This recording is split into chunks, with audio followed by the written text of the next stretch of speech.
Renaissance people, if you are enjoying the Italian Renaissance podcast, I have good news. We're now active on Patreon. You can show your love for the show by becoming a patron and get access to additional resources, information, and artworks. Better yet, those who join the Renaissance Master or Renaissance Patron tier will get access to at least one additional podcast episode each month. My goal is to ensure that the main podcast remains a free, accessible source for everyone. Become a patron today through the link in the show notes to support the continued production of new episodes and help build and maintain this community. The Italian Renaissance shop is now also active on Etsy, linked in the show notes. Sport our logo or choose from a growing selection of Italian art-inspired designs. Discounts are offered to select Patreon tiers as well. Your support has my immortal gratitude. Now, enjoy the show.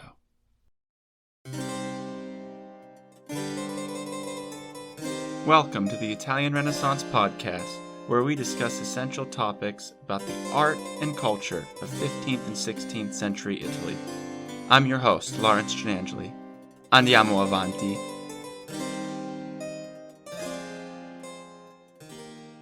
Welcome back, everybody. As promised, we're continuing with Dante Alighieri in this episode, now shifting away from focusing on his life and situating ourselves within his greatest work, the Divine Comedy, or La Commedia, as it was originally titled, which was written during his exile in the first part of the 14th century. I want to clarify that I am not, and probably cannot, give you the Spark Notes version of the entire comedy. This work is almost encyclopedic.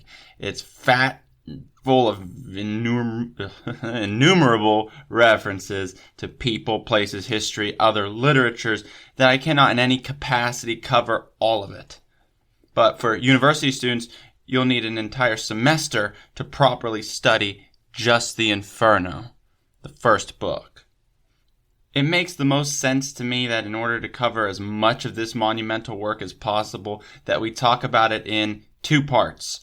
This episode will cover the structure of the Commedia, go over just the Inferno, and the next week we'll talk about Purgatorio and Paradiso, Purgatory and Paradise.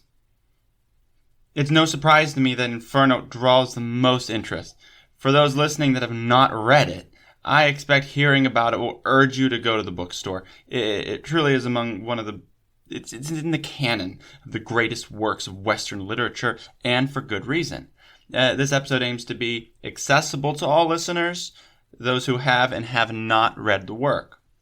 It'll be a review or a refresher if you've read it before.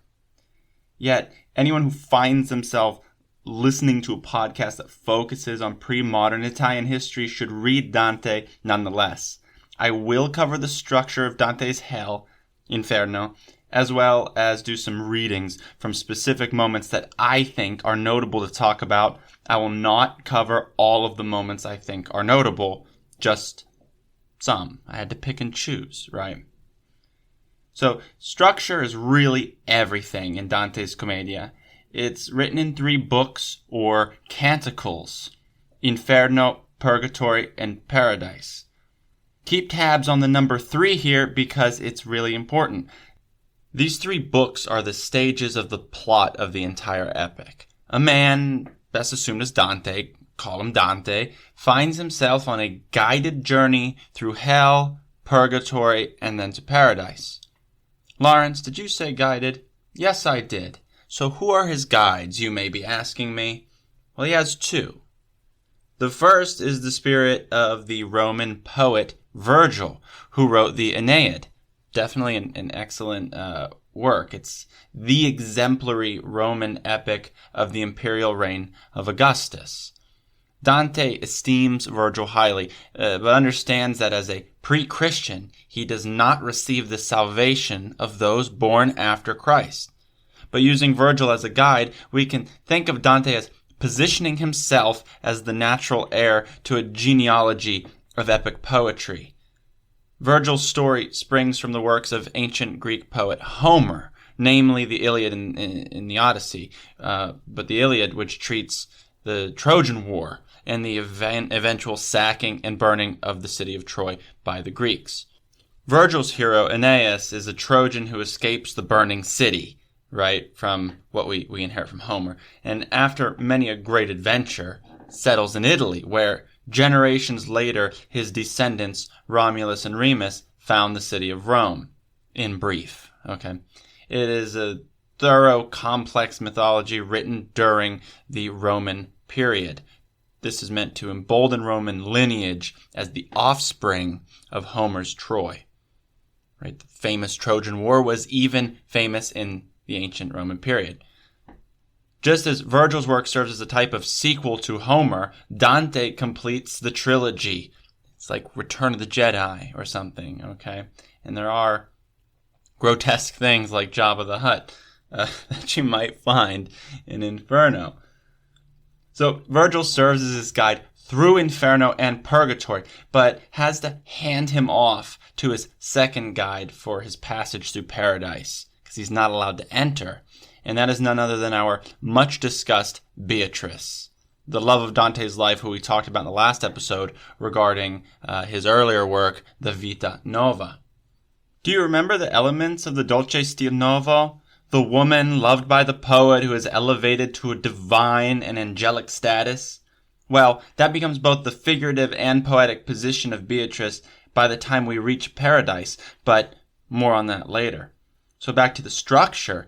Each of the 3 canticles is divided into cantos.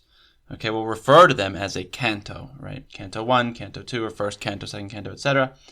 While there are 100 cantos in total, each canticle is composed of 33 cantos. The only exception is the single canto, which serves as the introduction to the poem, so that you get 33 times 3 is 99 plus 1 extra to make a nice, even rounded 100 cantos across the entirety of the Divine Comedy. So, more 3s? Yes, and I bet you 1 gold florin that there are more 3s. The entire poem, and I want to highlight this as a testament to the vigor and labor that Dante put into his work. The whole poem is written in what is called terza rima. While Dante is not the first to write in terza rima, he is the first to do so in epic poetry. As we said, Dante was a fan of troubadour lyric, where terza rima was often used for song, and that, as far as I know, is referred to terza rima also in English. I think it is an Italian word that we use for discussing this type of poetry. So the structure of terza rima is hard to explain without showing you a visual aid, but I will do my best.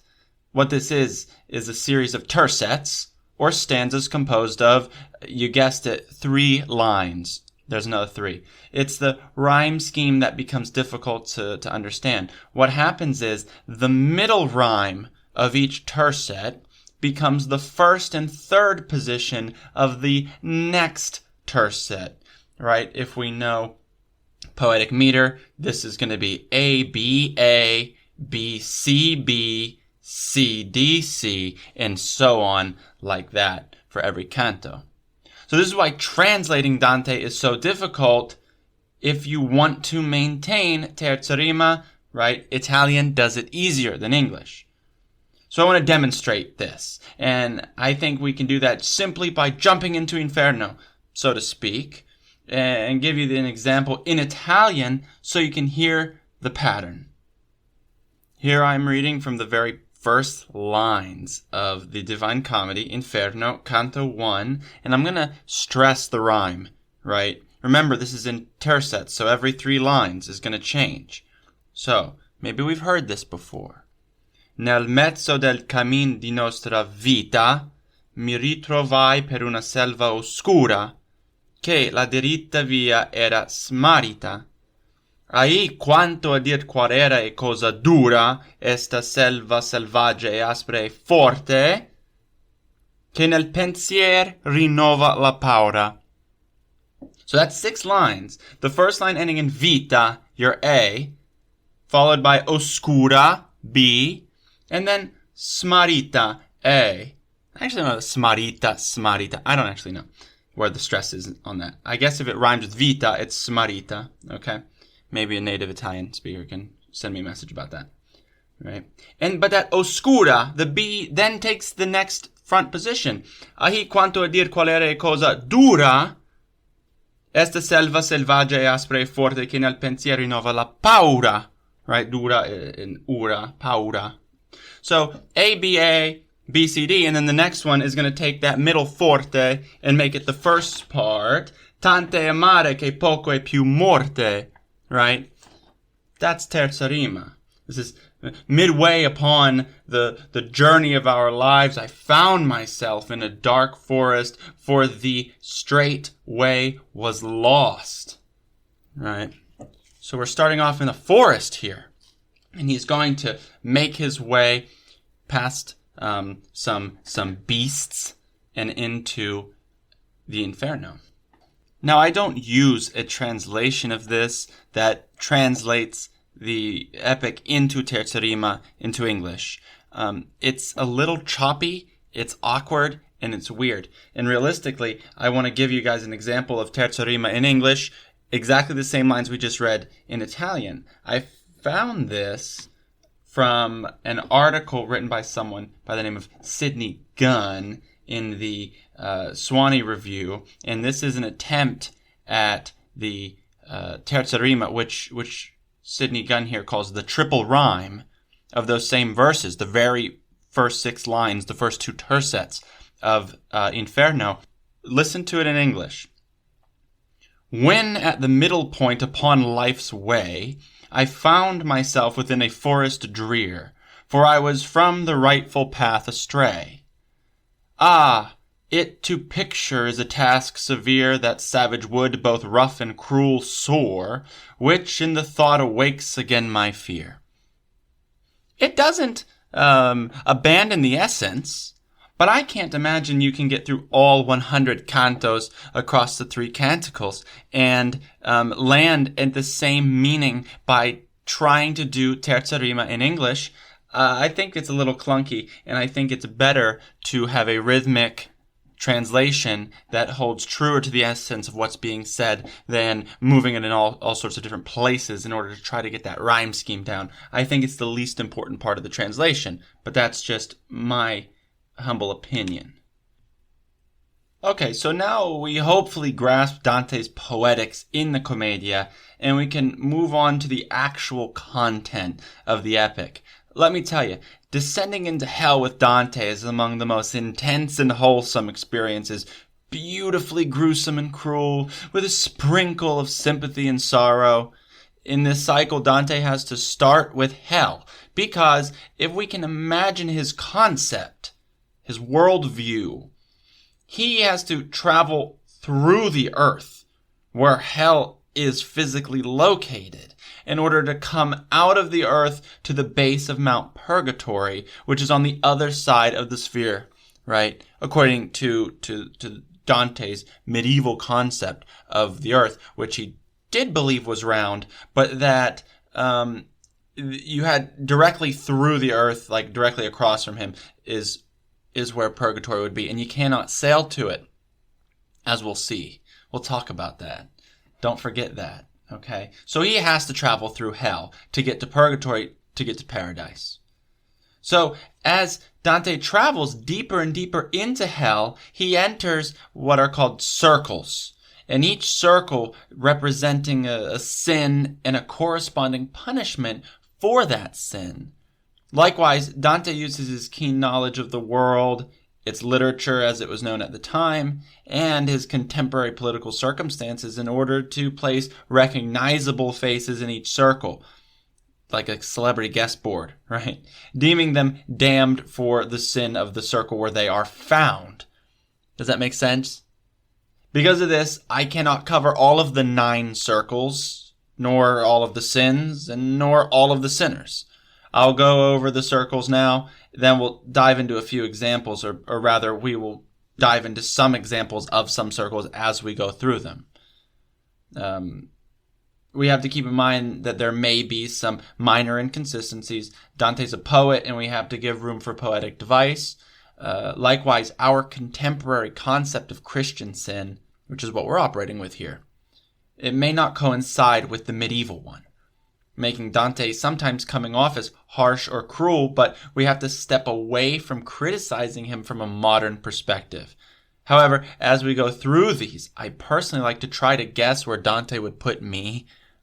Every circle, I'm like, oh man, I should be there getting, stirred up in a boiling pot by a demon because I'm a sinner like that. But then it turns out I'd be in all of them. Not all of them. So let's play that game too. So what is your eternal punishment? Okay, so as we go through them, I want you to be thinking about that.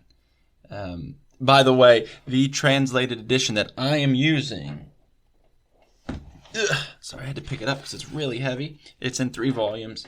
It's the Divine Comedy of Dante Alighieri, Inferno, Purgatory, Paradise. This is going to be edited and translated by Robert Durling.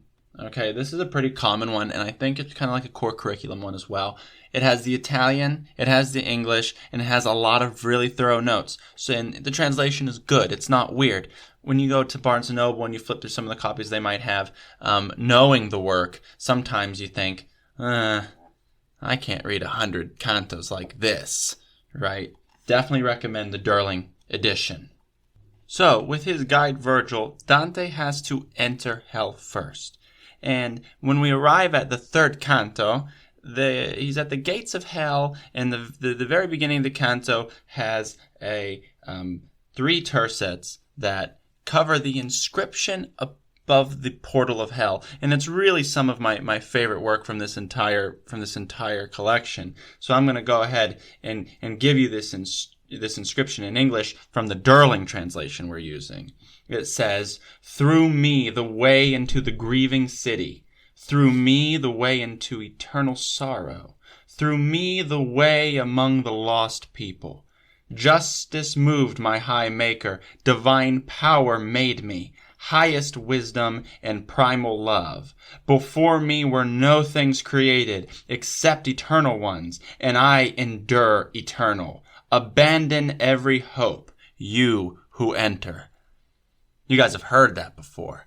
Lasciate ogni speranza voi qu'entrate. Abandon all hope, ye who enter here, as it is popularly known. This is the inscription on the gates of hell as Dante passes over, right, to the ferryman, Charon, right, because hell is encircled by the river Acheron. So Dante and Virgil have to pass through the gates of hell to be ferried over, much like you hear about the ferryman in Greek mythology, bringing you to Hades, to the underworld. It's the same premise, the same idea, so that Dante, by the end of the 3rd canto, has at last arrived in hell.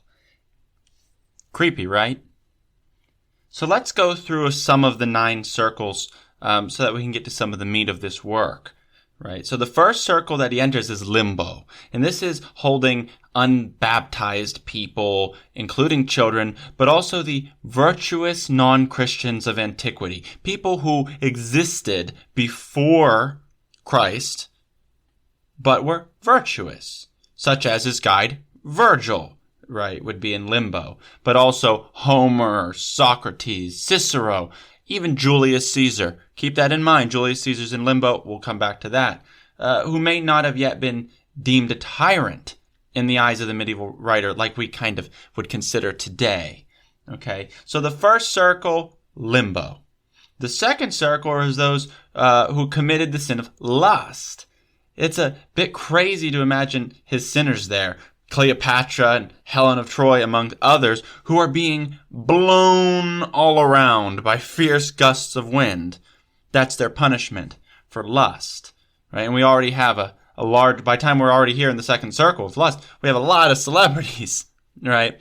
And gusts of wind, that's very mild. The deeper we go, the worse it's going to get.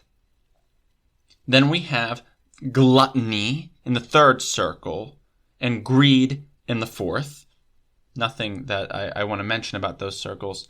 And then the wrathful are punished in the 5th circle, all of which are stuck in the river Styx. They have to cross again, right? And as I mentioned, Dante likes to punish his political rivals. So we find one among the wrathful in the river Styx by the name of Filippo Argenti. So if you want to follow the leads of contemporaries to Dante, who we find in his Inferno, Filippo Argenti will be one of them.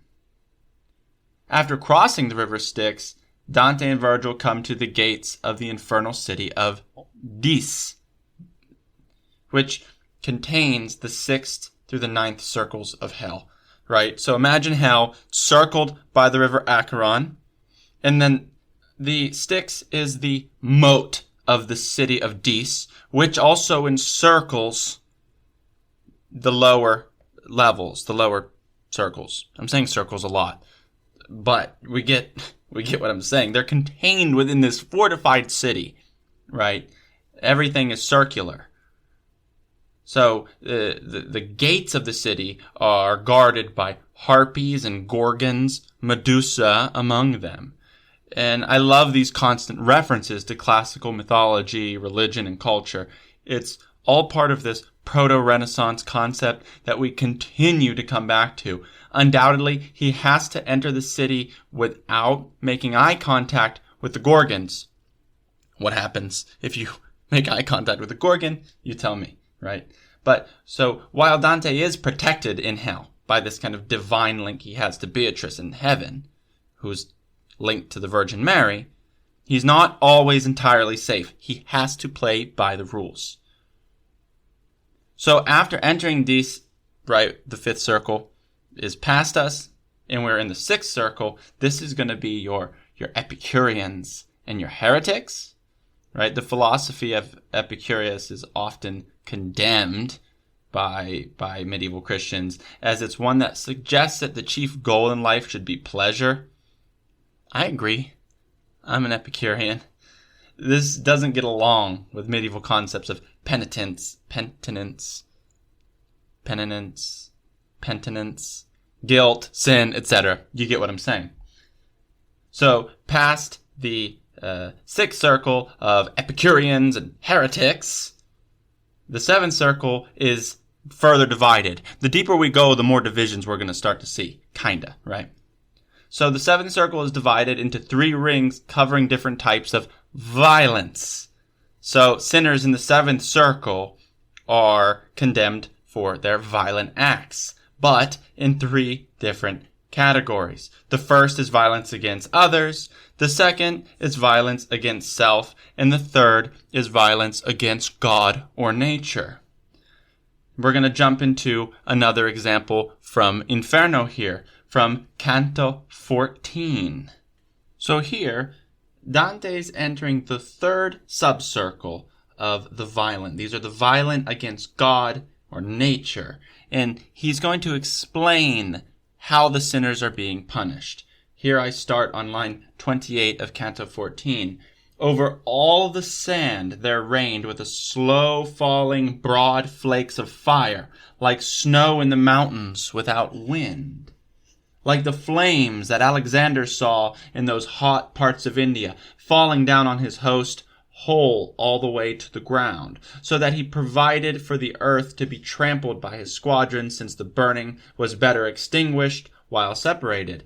So the eternal burning was coming down, and the sand caught fire like tinder beneath the flint to double the suffering. These people who were violent against God and nature are running around on hot sand with raining balls of fire coming down upon their heads, and if it doesn't hit them, it ignites the sand beneath their feet. So they are constantly trying to escape these flames, just running, burned and mad and crazy, and isn't it just awful? And in Canto 15, Dante is still here when he notices a group of these burned sinners running. And here I am in Canto 15, line 25. He says, and I, when he stretched out his arm towards me, talking about one of the sinners who reaches out and grabs Dante, right? When he stretched out his arm towards me, penetrated with my eye his baked appearance, so that his scorched face did not prevent my intellect from recognizing him, and reaching my hand down toward his face, I replied, "Are you here, Sir Brunetto?" He's talking about Brunetto Latini, who we talked about in the last episode, Dante's mentor. He learned from this man. He was fond of this man. He loved him, right? And he died in Dante's lifetime, I believe.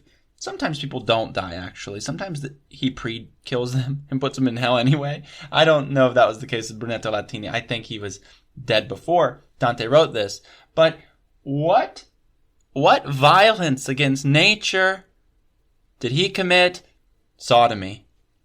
The big question here, the big guess, is that Brunetto Latini was homosexual, and that Dante has thus punished him in violence against God or nature as a sodomite. But Dante is not without sympathy, he's not without feeling, he's not without empathy for this person who he loves, who he finds burnt, baked, but still recognizes his face through his charred flesh. Isn't this horrible? Isn't this just kind of fantastic? Like in the worst kind of way, right? I don't think there's any historical record that indicates that Brunetto Latini was homosexual, but Dante probably knew him better than we do. The eighth circle contains what are called the malebolge, or 10 bolgias, which are smaller circles within the eighth circle that represent 10 varieties of fraudulence. So Dante and Virgil have to reach the malebolge by descending on the back of a gigantic winged monster called Geryon. So these bulges hold every type of fraudulent person: seducers, panderers, flatterers, sorcerers, prophets, political frauds, hypocrites, thieves, perjurers, and more. I want to focus really on the 8th and 9th of the 10 buljas contained within the 8th circle. Are we all following that? We're still in the 8th circle. There's 10 subdivisions of the 8th circle called buljas. We're going to look at the 8th and 9th. Starting with the very famous Canto 26, the 8th bulja, where fraudulent counselors are cloaked, burning in an eternal flame. So we're going to come across someone named Ulysses or Odysseus, we might know, who is being punished here in the 8th bulja of the 8th circle for having deceived the Trojans, right? We know the story of the Trojan horse. That was Odysseus' idea, Ulysses. Dante will call him Ulysses. We'll call him Ulysses. And Dante can't help himself. He says, Virgil, master. He calls him master. I have to speak with him. If he can speak at all, given he's consumed in fire. So he wants to hear his story. How did Ulysses die? Because by the end of the Odyssey, he's returned to Ithaca and reclaimed his throne and his wife and killed all of his maidservants and all this fun stuff. So this is what Ulysses responds to Dante. Okay, I'm on Canto 26, line 91. He says, I departed from Circe, who held me back more than a year near the Gaeta, before Aeneas gave it that name. Right? So we're already mixing in Virgil's mythology and Homer's mythology. Neither the sweetness of a son, nor compassion for my old father, nor the love owed to Penelope, which should have made her glad, could conquer within me the ardor that I had to gain experience of the world of the human vices and worth. He says, I and my companions were old and slow when we came to that narrow strait which Hercules marked with his warnings. He's talking about the Pillars of Hercules, or what today we call it the Strait of Gibraltar. This is that small space in between southern Spain and northern Morocco that goes from the Mediterranean Sea out into the Atlantic Ocean. And he says to his companions, now, mind you, we haven't explored past this part in this period, right? We haven't gone out into the ocean. And according to Dante, Mount Purgatory is on the other side. So note this. O brothers, I said, who through 100,000 perils have reached the west to this so brief vigil of our senses that remains, do not deny the experience following the sun of the world without people. Consider your sowings. You were not made to live like brutes, but to follow virtue and knowledge. Right? So, after the Odyssey, Dante here is using the tortured soul of Ulysses to invent his own version of what happened after Homer's epic, right? And here he says, and turning our stern towards the morning of our oars, we made wings for the mad flight, always gaining on the left side. Already all of the stars of the other pole I saw at night, and our pole so low that it did not rise above the sea floor. 5 times renewed, and as many diminished, had been the light beneath the moon since we had entered the deep pass, where there appeared to us a mountain, dark in the distance, and it seemed to me higher than any I had seen. We rejoiced, but it was quickly turned to weeping, for from the new land a whirlwind was born and struck the forequarter of the ship. 3 times it made the ship to turn about with all the waters, at the 4th to rise its stern aloft, and the prow to go down as it pleased another, until the sea had closed over us. Pardon my little flub back there. So what's happening here? So we discussed it earlier. According to Dante, Mount Purgatory is on the other side of the globe. So, according to Dante, Ulysses sails beyond the Pillars of Hercules, and for 5 moons passes, or whatever, I guess 10 days, something like that, because it's, and then again, something like, it seems like 10 days. He's out on the ocean, which is much different than the sea, and Ulysses sees the mountain, and mind you, he's on fire while he's saying this, if you can imagine him telling such an elaborate story while burning. He sees Mount Purgatory, probably, and in trying to approach it, the waves swallow their ship. So if we have any Lord of the Rings fans, well, I guess Tolkien versus Silmarillion fans, this happens in there too, doesn't it? I wonder if J.R. Tolkien had gotten inspiration from Dante when the Númenóreans who try to sail and reach Valinor, the undying lands of the gods, when they do that, a wave crushes them all. It's the same story. I wonder if Tolkien is a Dante fan. He must be. Who isn't, right? So what we have is what I was also referencing earlier. Dante wants to be the next successor in the world of these epic poems. So much so that he even tells the rest of Ulysses' story for us that lands him in hell. Well, the story itself, he's going to hell for what he did in Troy. Everything else is just a matter of time. But he tells the story. He continues the Odyssey and puts an end to it, right? And not a happy ending either. Am I right? So the 9th Bolgia, moving on, is for those who are divisive, right? I'm as far as Canto 28 here. And I want to read a bit of the translation. Okay.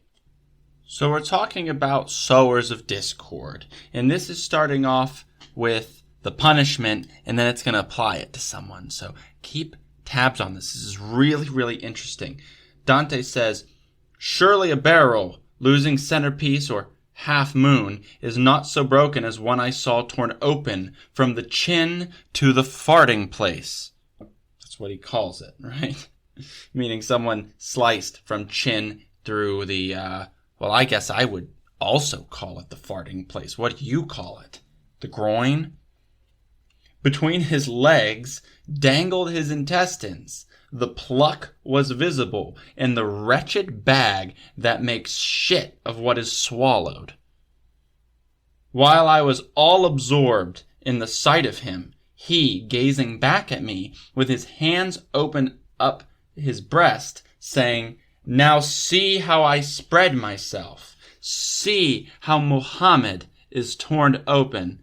Ahead of me, Ali goes weeping, his face cloven from chin to forelock. Muhammad, the prophet of Islam, right? In the circle of hell designated for the sowers of discord, Dante views Muhammad as one who divided his Christian faith. That there is a struggle between these two derivations of the same origin, right? Christianity and Islam, is the fault of the prophet Muhammad, according to Dante. So now he's in this bolgia in the 8th circle for being a sower of discord, right? So it's not just divisiveness, because we are in the 8th circle, which is the circle of fraud.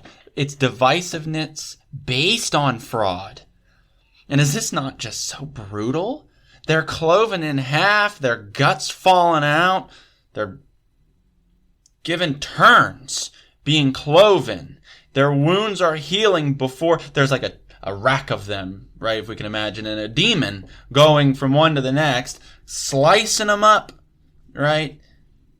And before he comes back to them, they've already healed, so he can do it again. All the way to their fart sack, or whatever the hell Dante called it. Isn't that just wicked? And Muhammad's not the only important figure to appear here in Canto 28, the very same canto as Sowers of Discord. But the state of being of this sinner is somewhat different. I'm going to read a little bit more from Canto 28, from lines 112. Dante says, "But I remained to gaze at the host, and I saw something that I would fear without more proof, even to retell, except that my conscience makes me confident, the good companion that frees a man if it wears the hauberk of knowing itself pure. I surely saw, and it seems I still see, a torso without a head, walking like the others of the sorry flock. And this severed head he was holding up by the hair, dangling it from his hand like a lantern, and the head was gazing at us, saying, 'Oh me,'" right? "Of himself he made a lamp for himself, and they were 2 in 1 and 1 in 2. How that can be, he knows who so disposes.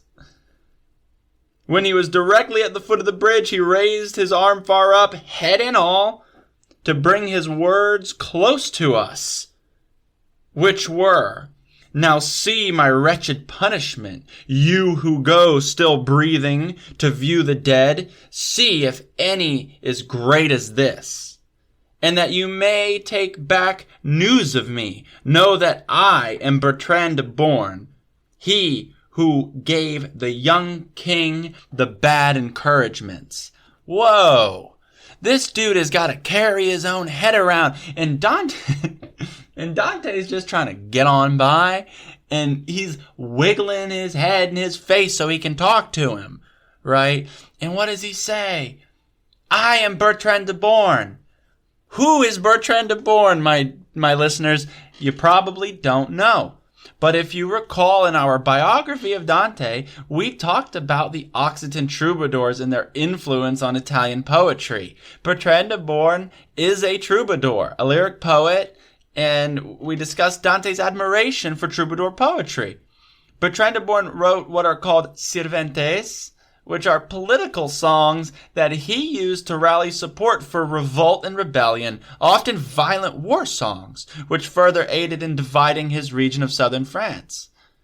Again, Dante has no problem placing those that he admires in Inferno. For him, all must be held accountable for their sins. This poor guy. I guess I'd rather carry my head around than be sliced up like that, like Muhammad. That's not good for Muhammad. But does it hurt if your head's already cut off and you just got to carry it? I don't know. I probably fall still more in the sodomite category, so I'm running around the sand fields with balls of fire all burnt up. Right. Okay. Are we having fun yet? I'm having fun. So when we at last get out of the Malebolge into the 9th and final circle, things are not what you would expect. You ever hear someone say that? I hope they're in the deepest circle of hell. This is where they're talking about, even though they probably don't know what that means. We've already encountered plenty of fire. The deepest part of hell is a massive frozen lake. Ice, right? Satan resides here to oversee the eternal damnation of those who have committed acts of treason. This is the worst for Dante. The worst part of hell is for the treacherous. There's a reason for this. Just hang tight. So this 9th circle, right, not straightforward, divided into 4 rounds, right? And each of these rounds is named after their principal resident, right? What traitor, named this place. So the first one is going to be Cana, named after Cain, who murdered his brother Abel. Famous Old Testament story of the first murder. This is for treachery against family. So that's the first round. Antenora, named after Antenor of Troy, who betrayed his Greek homeland. And this is for traitors of country or political traitors. And the third is Ptolemaea, for Ptolemy, who hosted a murderous dinner party for the Maccabees, or Maccabeus, or however you say that, the family of the Maccabees. So that's for hosts who betray their guests. And I do urge a close reading of Canto 33, which has hosts who betray their guests. It covers the horror of Count Ugolino. Right? Count Ugolino is imprisoned in ice behind another betrayer of hosts, the Archbishop Ruggeri. And Ugolino he's frozen up to his head. He gets to gnaw on the Archbishop's head from behind. Right? They're both being punished for the same thing, but one worse than the other. You see, Count Ugolino was locked in a tower.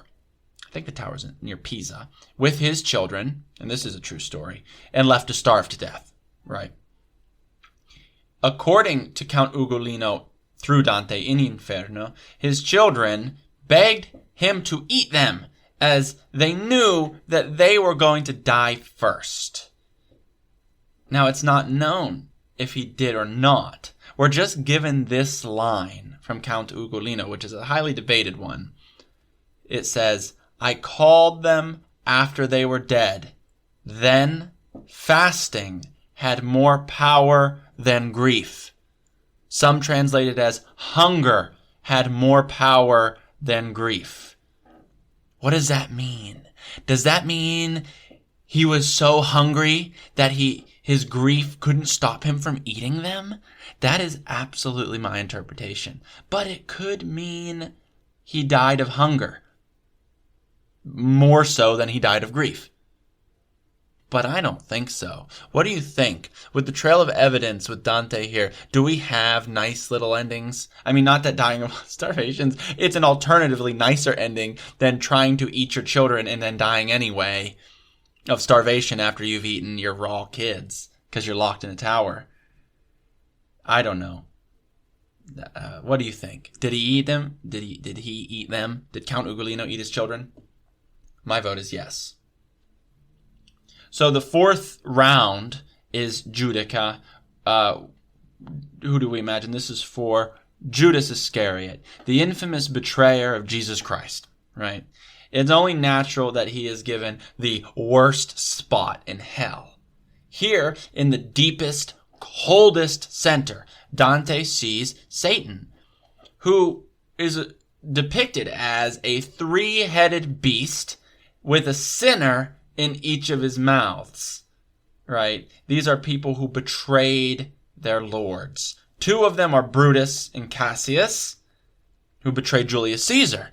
who we saw among the virtuous unbaptized in limbo.